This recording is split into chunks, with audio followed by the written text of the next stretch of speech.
Everyone मु मनसा आपण मन को स्वागत करुच्ची एक नुआ ब्लॉग को। तो मु फर्स्ट कह दूँ मुझे कौटी अच्छी मुझे मुंबई रे रिसेंटली मु आसली गोटे ट्रिप पे आम ऑफिस तरफ ही यहाँ ऑर्गेनाइज होता ट्रिपटा आम जाइलु केरल। केरल रे 7 डेज रो स्टे थिला। तापरे पुणी आम रिटर्न कर मुंबई को। मुंबई रू मु सीधा घर को पड़े था किंतु ठीक टाइम रे 17 तारीख दिन मुझे पहुँची मुंबई रे। तापरे पुणी कथा उठला जे 20 रे गोटे इवेंट अच्छी ऑफिस तरफ कौ ऑफिस कौन से भी आपण मान माइंड रे क्वेश्चन उठुथो। तो मुझे आगु कह दूची मु गोटे कंपनी रे वर्क फ्रॉम होम आज ए लैंग्वेज बैरियर काम करुच्ची। तो तांकरी थ्रू रू मु ट्रिप को जाइतली आउ सेही ऑफिस रे अथेना रे एबे हमर अच्छी कौन कहले इवेंट थिला 20 रे थिला अच्छी नहीं थिला 20 रो इवेंट सरला परे मु आज फाइनली आज नहीं काली सकाळे बाहर भी किंतु आज मते पैकिंग करबार सब एबे टाइम ही गला ऑलमोस्ट 11टा बाजिबो माने 10 मिनिट अच्छी आउ मते पूरा पैकिंग करबार अच्छी सका 8टा भितरे मते बाहर की स्टेशन जीवार अच्छी। मुंबई दादर रू मुझे आमर छत्तीसगढ़ रायपुर रू ओल्हे की ओडिशा बॉर्डर जी मो बस रे। तो ये जो ट्रेन जर्नीटा मु आगे ये वीडियोटा पकईदेवी तापर मो trip video day 1 day 2 day 3 कर 7 डे रो पकईबी। तो एबे जो ट्रेन जर्नीटा ना मो जर्नी रो वीडियोटा पकईबी।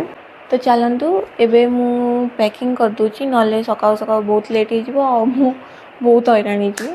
मु बैग पैकिंग सारिकी रूम टाको पूरा क्लीन कर देकी देखंदो टाइम केतटा हेची 1:10 बाजी एबे। तो पैकिंग सरला परे एबे मु चली सोइबा को। हाँ किंतु वीडियो एठी एंड होबनी काली सकाळ रिकॉर्डिंगटा भी मु इथे ऐड करिकी तापरे पोस्ट करिवे।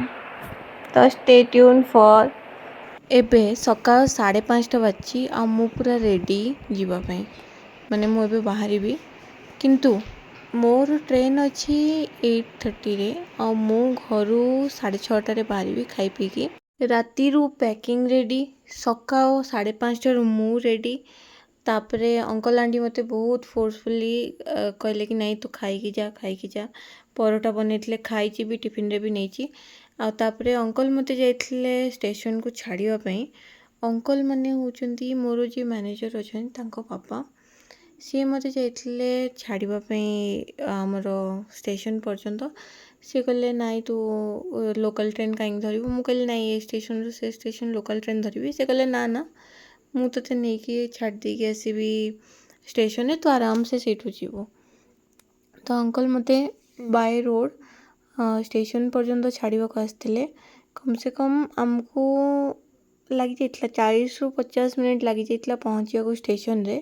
अंकल आउ मु एते लेट रे घरु बाहरला परे भी परफेक्ट टाइम रे आसिकी मु पहुँच जाइची स्टेशन रे। अंकल छाड़ी की मते पळै चंदी एबे आउ एतिकी रे कथा सरीनी आउरी मते 1.5 घंटा प्लेटफॉर्म रे बसिया को पड़ला कारण मु टाइम पूर्व पळै आसी माने भाभी परचन। तो 6:30 रे बाहर की भी मु कम से कम 40 मिनिट लगला आसीबा को 40 ରୁ 50 मिनिट ही लगी तापरे आहरी 1.5 घंटा मु वेट कली प्लेटफॉर्म रे। तापरे ट्रेन आसला जेहेतु ट्रेनटा एठू ही स्टार्ट होइतला माने एठू ही बनाइतला तो सेति पे ट्रेनटा पूरा फांका जीए भी होंतु एते टाइम गाड़ी रे बसला परे समस्ते बोर ही जानती कि चिड़चिड़ ही जानती किंतु मोर सेमती किछि नै मु आराम से मोर व्यू देखी देखी की जाए किंबा मु आज क्रॉसेटर देखिया गले मु बुणा बुणी करे तो मु आराम से मोर केतबे टाइम कटि जाए बुणा बुणी करी सरी जाए मु जानी ही पारेनी। आउ ऑलरेडी मोर एते सारा ऑर्डर्स थिला मु माने जोठी जाइतली मु सेठी भी किछिटा कंप्लीट करिची किछिटा मुंबई रे रही के कंप्लीट करची तापरे भी मोर सरी नथला कारण मु जते मुंबई रे थली सेतबळे भी मते 2टा ରୁ 3टा ऑर्डर्स आसी जाइतला। तो मु कौन कली ना बसी पुणी ट्रेन रे बुणाबुणी करवा आरंभ करदेली आउ एमिति बुणाबुणी रे पूरा टाइमटा कटि जाए मु जानी ही पारेनी माने केतबे 28 घंटा पळेला 29 घंटा पळेला ମୁଁ ଗଜରା ବନାଉଥିଲି କାରଣ ମୋର କଣ୍ଟିନ୍ୟୁ ଗଜରାର 2ଟା ଭିଡ଼ିଓ ଭାଇରାଲ୍ ଯାଇଛି। ତ ଏତେ ସାରା ଗଜରାର ହିଁ ମାନେ ମୋତେ ଅର୍ଡ଼ର ଆସୁଛି। ଆପଣମାନେ ବି ଭାବୁଥିବେ ଯେତେବେଳେ ଦେଖିଲେ ଇଏ ଗଜରା ହିଁ ବୁଣୁଛି, ଯେତେବେଳେ ଦେଖିଲେ ଇଏ ଗଜରା ବୁଣୁଛି। ଆପଣମାନେ ବି ଭାବୁଥିବେ ସେ ଗୋଟେ ଗଜରାକୁ ଖାଲି ଧରିକି ବୁଣୁଛି ନା ସତରେ ତାକୁ ଅର୍ଡ଼ର ଆସୁଛି। ମୁଁ କେବେ ବି ହଉ କିମ୍ବା ଏଇ ଭିଡ଼ିଓ ଲାଷ୍ଟରେ ମୁଁ ଆପଣମାନଙ୍କୁ ଦେଖେଇଦେବି ପୁରା ଟ୍ରେନ୍ ଜର୍ଣ୍ଣିରେ ମୁଁ କେତେଟା ଗଜରା ବନେଇଛି। କାରଣ ମୋତେ ଏବେ ବି ଯେଉଁ ଅର୍ଡ଼ର୍ସ ଆସିଛି ସେଟା ଗଜରା ଆଉ କିଛିଟା ଚମ୍ପା ଫୁଲର ଅଛି। କିନ୍ତୁ ଗଜରା ମୋଷ୍ଟଲି 13 to 14 ଗଜରା ମୋତେ ବନେଇବାର ଥିଲା। ତ ମୁଁ ଟ୍ରେନ୍ରେ ହିଁ ପୁରା ଗଜରା ବନେଇବା ପ୍ରୋସେସ୍ଟା ଷ୍ଟାର୍ଟ କରିଦେଇଥିଲି। ତାପରେ ଟିକେ ଖାଇ ଦେଇଥିଲି, ମୋତେ ଏଇଟା ଆଣ୍ଟି ଦେଇଥିଲେ ଟିଫିନ୍ରେ ପୁରେଇକି। ତ ପରଟା ଆଉ ଆଚାର ଦେଇଥିଲେ। ମୁଁ ଆରାମସେ ସେଇଟା ଖାଇ ଦେଇକି ତାପରେ ପୁଣି ବୁଣାବୁଣି ଷ୍ଟାର୍ଟ କରିଦେଇଥିଲି। ଯେହେତୁ ମୋତେ ଗଜରାର ଅର୍ଡ଼ର୍ସ ଏତେ ସାରା ଆସିଥିଲା ତ କମ୍ପ୍ଲିଟ୍ ଗୋଟେ ଦିନରେ ମାନେ କି 24 ଘଣ୍ଟାରେ ମୋତେ 14ଟା ଗଜରା ବନେଇବାର ଥିଲା। ତ ମୁଁ ଟାଇମ୍ ୱେଷ୍ଟ ନ କରିକି ଆଣ୍ଠେଇକି ପେଟେଇକି ଶୋଇକି ମାନେ ଯେମିତି ମୋ ଦ୍ୱାରା ସମ୍ଭବ ହେଲା ମୁଁ ସେମିତି ପୁରା ମୋର ବେଷ୍ଟ ଦେଇଛି। ଆଉ ମୁଁ ଗଜରା ବନାଉଥିଲି କଣ୍ଟିନ୍ୟୁ। ବନଉ ଏତେ ଜୋର ଶୋଷ ହେଲା ଯେ ମଝିରେ ଉଠିକି ମୁଁ ପାଣି ପିଇଲି। ଖରା ଦିନଟା ଡିହାଇଡ୍ରେସନ୍ ହେଇଯାଉଛି ବଡ଼ି ଜଲ୍ଦି। ତ ଉଠିକି ପାଣି ପିଇଲି। ପାଣି ପିଇ ସାରିକି ପୁଣି ଥରେ ବନେଇବାକୁ ବସିଗଲି। କାରଣ ମୋତେ ତ ଯେମିତି ହେଲେ ବି ବନେଇବାର ଅଛି। ମୁଁ ଘରେ ଯାଇକି ରେଷ୍ଟ ନେଲେ ସେଇଟା ବେଷ୍ଟ ହେବ। ଏମିତିରେ ବି ଟ୍ରେନ୍ରେ ରେଷ୍ଟ ନେଇ ହେବନି କାରଣ ଫୋନ୍ ଅଛି, ବ୍ୟାଗ୍ ଅଛି, ଚୋରି ହେବାର ସମ୍ଭାବନା ଅଛି। ତ ଜଗିକି ରହିବା କଥା। ପୁଣି ଦିନଟା ବି ନିଦ ବି ଲାଗୁନି, କ'ଣ ବା କରିବି। ତ ମୁଁ ମୋର ବସିକି ଏଇ ଅର୍ଡ଼ରଟା କମ୍ପ୍ଲିଟ୍ କରିଦେଲେ ଘରେ ପହଞ୍ଚୁ ପହଞ୍ଚୁ ରେଷ୍ଟ ନେଇଯିବି। ତା ପରଦିନ ମୁଁ ଅର୍ଡ଼ର ଡିସ୍ପାଚ୍ କରିଦେବି। ମୋ ମୁଣ୍ଡରେ ଥିଲା ସେଇ ଗୋଟେ ଜିନିଷ। ସେଥିପାଇଁ ମୁଁ ଟ୍ରେନ୍ ସାରା ବସିକି ଗଜରା ହିଁ ବୁଣିଛି। ଏଇ ଯେଉଁ ଗଜରା ବୁଣା ଦେଖୁଛନ୍ତି ମୋ ହାତରେ ଗଜରାଟା ବୁଣୁଛି ମୁଁ, ଏଇଟା ହେଉଛି 5 ନମ୍ବର ଗଜରା। ଆଗରୁ ମୁଁ 4ଟା ଗଜରା ବୁଣି ସାରିଲିଣି। ଏସବୁ ଦେଖିକି ହିଁ ଆପଣମାନେ ବୁଝିପାରୁଥିବେ ଯେ ମୁଁ କାହିଁକି ବୋର୍ ହୁଏନି କିମ୍ବା ମୋତେ ଚିଡ଼ଚିଡ଼ା ଲାଗେନି। ମୋତେ କିଛି ହିଁ ଫିଲ୍ ହୁଏନି। ମୁଁ A to Z ଯେତିକି ବି ଟାଇମ୍ ପାଏ ମୁଁ ବୁଣାବୁଣିରେ ହିଁ ସାରିଦିଏ। ତ ମୋତେ କିଛି ଫିଲ୍ ହିଁ ହୁଏନି। ନା କେତେବେଳେ ଟ୍ରେନ୍ ଚାଲିଲା, କେଉଁଠି ରହିଲା, କେତେ ଟାଇମ୍ ରହିଲା, କେତେ ଲେଟ୍ ପହଞ୍ଚିଲା। ଲୋକଙ୍କ ମୁଣ୍ଡରେ ସେଇ ଟେନସନ୍। ନାଇଁ ଟ୍ରେନ୍ ଲେଟ୍ ଚାଲିଲା 1 ଘଣ୍ଟା 1.5 ଘଣ୍ଟା, ମୋତେ କିଛି ବି ଜଣାପଡ଼େନି। ସେ 1.5 ଘଣ୍ଟା ଲେଟ୍ ଚାଲିଲେ ବି ମୁଁ ଖୁସି, ଆଉ ଯଦି ସେମ୍ ଟାଇମ୍ରେ ଚାଲିଲା ବି ଆହୁରି ଖୁସି। ମୋତେ କିଛି ଫରକ ହିଁ ପଡ଼େନି। କଣ୍ଟିନ୍ୟୁ ବୁଣିବାଟା ବି ଗୋଟେ ସମ୍ଭବକର ନୁହଁ। ତ ମୁଁ ମଝିରେ ମଝିରେ ରେଷ୍ଟ ନେଉଥିଲି ଆଉ ଥକି ବି ବହୁତ ଯାଇଥିଲି ବୁଣି ବୁଣି, ହାତ ବହୁତ କଷ୍ଟ ହେଉଥିଲା। ତ ମୁଁ ଭାବିଲି ଟିକେ ରେଷ୍ଟ ନେଇଯିବି। ଆଉ ରେଷ୍ଟ ନେବା ମାନେ ହେଉଛି ଖାଇବା। ମୁଁ ଭୁଜିଆ ଆଣିଥିଲି ତ ସେଇଟା ବି ମୁଁ ବସିକି ରାସ୍ତାରେ ହିଁ ଖାଇଥିଲି।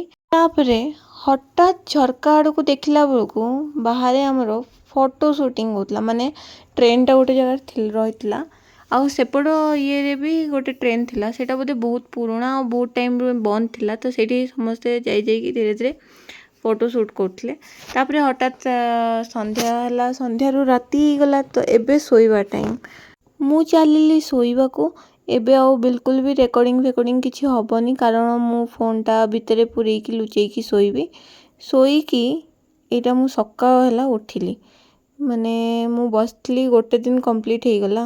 8ଟା ବେଳେ ମୁଁ ଉଠିଛି। ମୋ ପାଇଁ ତ ଏଇଟା ବହୁତ ହି କମ୍ପ୍ଲିଟ୍ ନିଦ ଥିଲା ଗୋଟେ, ମାନେ ବହୁତ ହି ଶାନ୍ତିରେ ମୁଁ ଶୋଇଥିଲି। 24 ଘଣ୍ଟା କେତେବେଳେ ବିତିଗଲା କିଛି ଜଣା ହିଁ ପଡ଼ିଲାନି। ତାପରେ ମୁଁ ଟିକେ ଟ୍ରେନ୍ ଚେକ୍ କରିଦେଲି କାରଣ ପୁଣି ମୋତେ ଟ୍ରେନ୍ ହିସାବରେ ବସ୍ର ଇଏ କରିବାର ଅଛି। ବସ୍ ଆମର ରାୟଗଡ଼ ପାଇଁ ସବୁବେଳେ ନାହିଁ। ଗୋଟେ ତ 3ଟା ଟୋଟାଲ୍ 3ଟା ସକାଳ ବେଳେ ଚାଲୁଛି ଆଉ 2ଟା ରାତିରେ ଚାଲୁଛି। ଯଦି ମୁଁ 10:45 ବାଲା ବସ୍ ମିସ୍ କରିଦେଲି ତ ସିଧା ରାତି ପାଇଁ ମୋତେ ୱେଟ୍ କରିବାକୁ ପଡ଼ିବ। ସେଥିପାଇଁ ମୁଁ ବାରମ୍ବାର ଦେଖୁଥିଲି।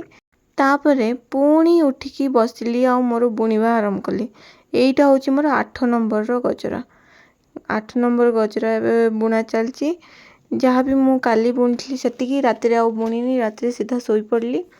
ତାପରେ ପୁଣି ସକାଳୁ ଉଠିକି ଏଇଟା ମୁଁ ବୁଣା ଷ୍ଟାର୍ଟ କରିଛି। ଭଗବାନ ଜାଣନ୍ତି ମୋର 14ଟା କମ୍ପ୍ଲିଟ୍ ହେବ କି ନାହିଁ ବସ୍ ମାନେ ଟ୍ରେନ୍ ପହଞ୍ଚିଲା ବେଳକୁ।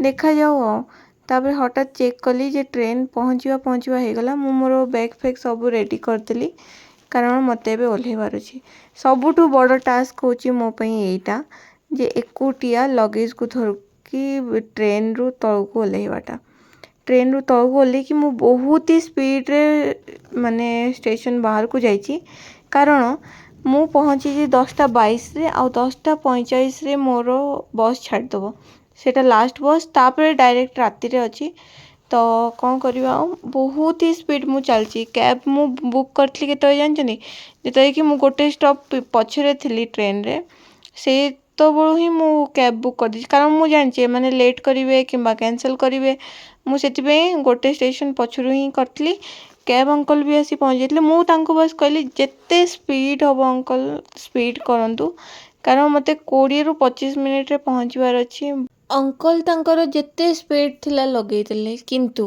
भाग्य एते खराब जे रास्ता रे हमको बार बार ट्रैफिक ही मिल चलला कौन कर मु तो भाभी आज मोर फाइनल बस कैंसल हवाटा मु मने मने यहाँ भी भाभी जे नहीं भल है जदि बस भी कैंसल हो गला मु माने कोठी गोटे रूम नहीं जीवी रूम नहीं कि सेठी जिनस पत्र रखिकी आराम से बुलाबुली करी माने शॉपिंग फॉपिंग टिके करदेवी तापरे घर को राति 10टारे बाहर की जीवी मु माइंड सेट कर देथली किंतु जा हो ट्रैफिक एते सारा आसला परे भी अंकल आनिक मते बस पाखे पहुँचे देले मु आगो जाइकी बसी पड़ली बस रे जेहेतु मु आगुरु कॉल कर देथली तो बस से जो कंडक्टर अंकल से मो पे सीट भी रख देथिले आउ एबे बस भी छाड़ला आमे आसिकी गोटे जगार पेट्रोल टांकी रे अच्छु समस्ते लोक जेहेतु खरा दिन बहुत शोष होची सबू लोक ओल्हे ओल्हे जाइकी आगो से हमर जो ये टांकी पेट्रोल टांकी रे पानी रो टिके सुविधा थिला तो सेमान जाइकी आगो बोतल रे पानी भरिके आनिथिले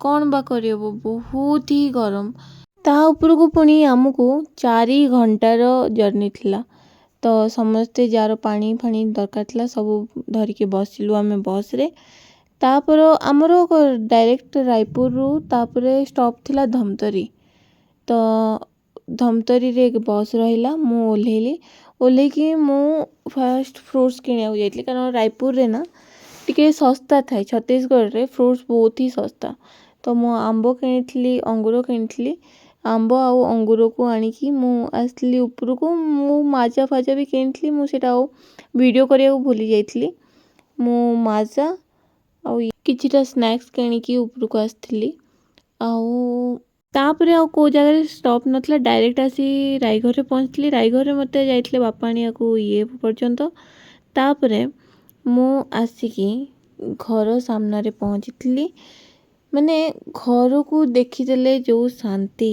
सेटा आउ कोठी भी नहीं घर तो घर ही माने आउ कौन ही कही हबो तापरे घर भीतर को आसिकी टिके मिट्टू को देखली मो जीवन सी ता सहित टिके खेली खेई सारिकी घरे मु ऑलरेडी आगुरु कही देथली पखाळ बनेकी रख तो से माने ऑलरेडी दही पखाळ करथिले लंका गोटे चकटी देली सांगरे थिला खाइबा पई कलियारी साग आउ बैगण आलू भजा कलियारी सागटा सबु जगार मिले नहीं किछिटा रेयर जगार मिले बहुत कम जगार मिले तो आम एरिया रे एटा कलियारी सागटा मिलूची सेति आमे खाउचु बहुत लोक अछन जो माने कि कलियारी साग कौन ही जानी नांती मु जेमिति खाइबा को बसिली मिट्टू आमर आसी सेमती खाइबा आरंभ करदेला तार सेटा अभ्यास माने मु जेबे भी खाए से मो सहित ही खाए घरे थिला बेले मो छड़ा ताको आ केही भी सांगरे खुआंतीनी तो तार 15 दिन है बहुत से मते खोजुतला कारण क्या सहित से खाई पाउ नथला ताको भल भी लागु नथला जेहेतु मु आसी तो मो सहित से खाइबा पुणी आरंभ कला आ मु हाथ भीतर को पुरोउतली माने से के साउंडटा करथला माने तू खाना मु ही खाइबी ए टाइप रो तो मु ता सहित टिके मजा मस्ती करथली मिट्टू खाइकी जेमती पळेला तापरे मु खाइबा आरंभ कली एबे बहुत ही थकी जाइए मु डायरेक्ट सोईबी आजिर वीडियोटा मु एठी एंड करुची लाइक कमेंट शेयर करिया को बिल्कुल भी भूलिबेनी रहिली जय जगन्नाथ बाय बाय।